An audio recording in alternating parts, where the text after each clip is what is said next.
Hello everyone, आप में से ऐसे बहुत सारे स्टूडेंट्स हैं जो मेरे से पर्सनली रिक्वेस्ट कर रहे हैं कि भैया प्लीज़ आप एक शेड्यूल बना के लास्ट 10 डेज़ का हमें प्रोवाइड कर दो।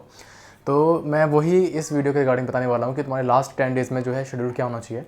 और तुम ये भी पूछ रहे हो कि भैया फिजिक्स, केमिस्ट्री, बायोलॉजी को कितना टाइम देना चाहिए, कब पढ़ना चाहिए, उनको मॉक टेस्ट हमें कब लगाना चाहिए। तो पूरा ना एक मॉर्निंग से लेकर रात तक सोने से पहले तक का जो पूरा शेड्यूल होता है वो हमें आप प्रोवाइड कर दो।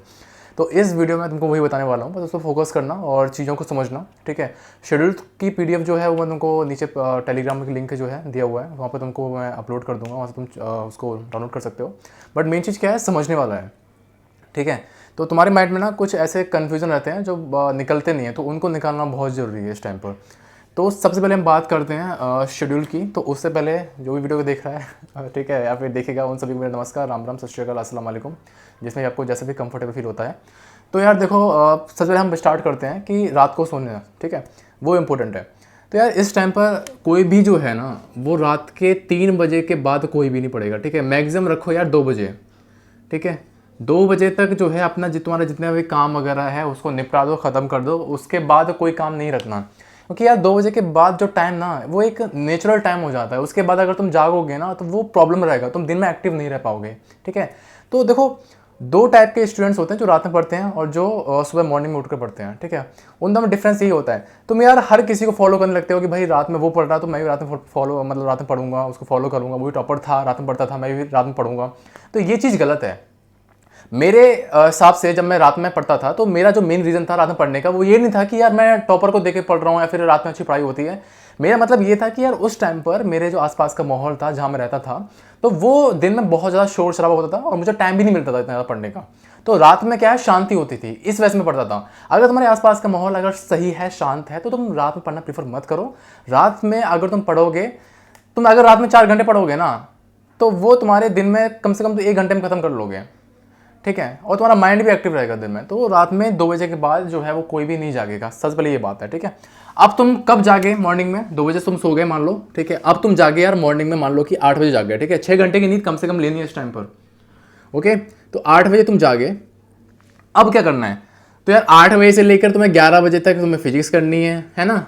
ऐसे शेड्यूल बताऊंगा मैं तुमको, लेकिन यार ये तुम्हारा शेड्यूल कोई भी शेड्यूल नहीं है, ठीक है। ये शेड्यूल जो है ना भाई लोगों, फॉलो नहीं होते हैं और ना कभी फॉलो होने वाले हैं, ठीक है। ऐसे शेड्यूल तुम खुद भी ना बनाना और ना किसी को सजेस्ट करना कि भाई 8 बजे से लेकर मैंने 10 बजे तक कर ली फिजिक्स, उसके बाद 10 बजे से लेकर 11 बजे तक मैंने क्वेश्चन प्रैक्टिस कर ली, देन 11 बजे से लेकर 11:15 तक मैंने थोड़ा सा वॉक किया, रेस्ट किया, फिर 11:15 से मैंने 11:30 बजे तक थोड़ा सा मैंने लंच कर लिया। ऐसा शेड्यूल कभी फॉलो नहीं होता। मैंने भी 2 साल इसमें बहुत ज़्यादा वेस्ट किए हैं। मेरे हर एक नोटबुक के पीछे जो है ये पूरे शेड्यूल जो है बने हैं, कटे हैं, बने हैं, क्रॉस हुआ है उनके ऊपर, ठीक है। तो मेन क्या होना चाहिए यार, टारगेट दो अपने को, पूरा दिन में तुम्हें क्या क्या करना है। टाइम के हिसाब से यार मत करो, टाइम के हिसाब से मत करो। जैसे कि 2 बजे तुम रात में सोए, मान लो कि तुम जगे रात मॉर्निंग में 8 बजे, ठीक है।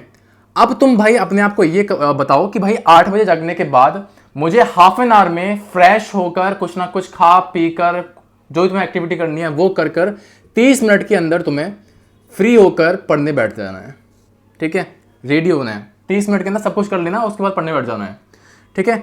उसके बाद क्या है, उसके बाद तुम ये कर सकते हो कि 8:30 से लेकर, ठीक है, 8:30 से लेकर तुम पढ़ सकते हो। अब वो क्या है, अब वो तुम करो भाई सब्जेक्ट के अकॉर्डिंग जो है तुम प्रायोरिटी दे सकते हो कि भाई तुम्हारे कौन सा सब्जेक्ट वीक है तो उसको मॉर्निंग में ले लो, क्योंकि मॉर्निंग में तुम्हारा माइंड जो है ना वो एक्टिव रहता है। जैसे मान लो तुम्हारा फिजिक्स वीक है तो फिजिक्स को तुमने मॉर्निंग में ले लिया और उसमें तुम 3 या 4 घंटे दे रहे हो, ठीक है। तो 4 घंटे में तुमने अपना फिजिक्स जो है, जो भी तुमको टारगेट्स मिल रहे हैं, जैसे कि मैं तुमको टारगेट प्रोवाइड कर रहा हूँ टेलीग्राम पर, तो वो तुमने 4 घंटे में एक टारगेट पूरा कंप्लीट कर लिया फिजिक्स का, ओके।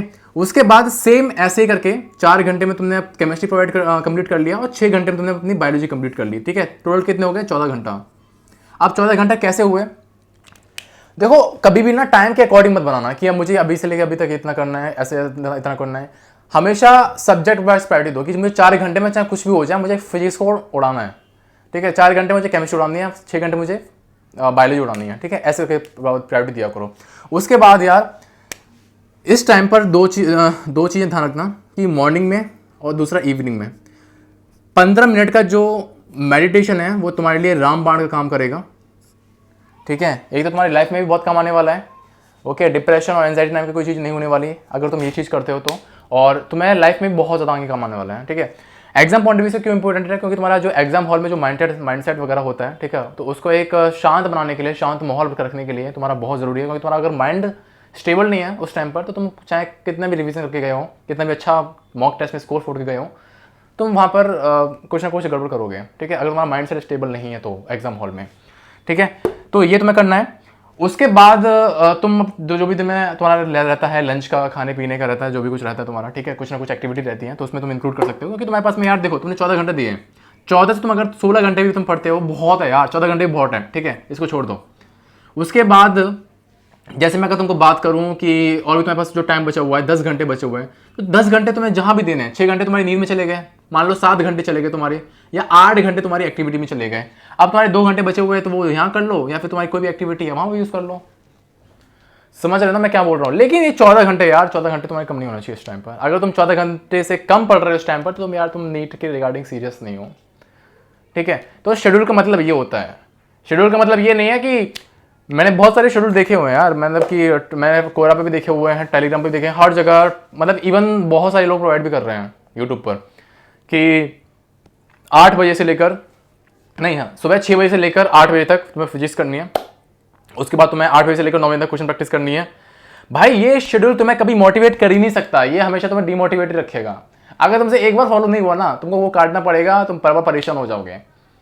डेली अपने आप को टारगेट्स दो, बस वो शेड्यूल मेन होता है। 2 साल में मैंने बस यही सीखा है, और अगर तुम्हारा पॉइंट ऑफ व्यू अलग लगता है तो तुम उसको फॉलो कर सकते हो यार। मेरा बस मेन एम था इस वीडियो के रिगार्डिंग तुमको सजेस्ट करना कि भाई क्या चीज़ें होती हैं, मतलब मेन शेड्यूल का मतलब क्या होता है, ठीक है। और ध्यान रखना, स्टार्टिंग में मॉर्निंग में तुम्हारा माइंड सबसे ज़्यादा एक्टिव रहता है, क्योंकि हमारी ह्यूमन टेंडेंसी है उस टाइम पर चीज़ों को ज़्यादा कनेक्ट करने का, ज़्यादा चीज़ों को पकड़ने की। तो मॉर्निंग में जो तुम्हारा सब्जेक्ट वीक है उसको लो, फिजिक्स वीक है तो लो, मज़ा आएगा उसको करने में, केमिस्ट्री वीक है उसको लो, बायोलॉजी वीक है उसको लो, ठीक है। और बस पढ़ते जाओ, शेड्यूल का मतलब बस यही है, ध्यान रखना उसको, ओके। और इस टाइम पर हाफ एन आवर के लिए, मैक्सिमम हाफ एन आवर के लिए कोई ना कोई अपनी एक्टिविटी रखो, ठीक है।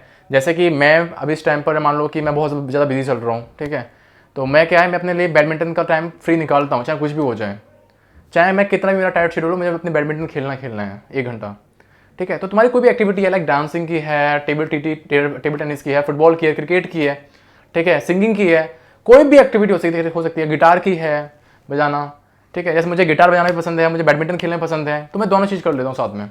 तो वही सारी चीज़ें, एक एक्टिविटी रखो, वो एक्टिविटी क्या है तुम्हारे लिए एक बहुत ज़्यादा मतलब बेनिफिट होने वाली होंगे, ठीक है। चलो मिलते हैं नेक्स्ट वीडियो में, तब तक के लिए बाय, टेक केयर एंड पढ़ते रहो, ऑल द वेरी बेस्ट और love you all, thank you so much.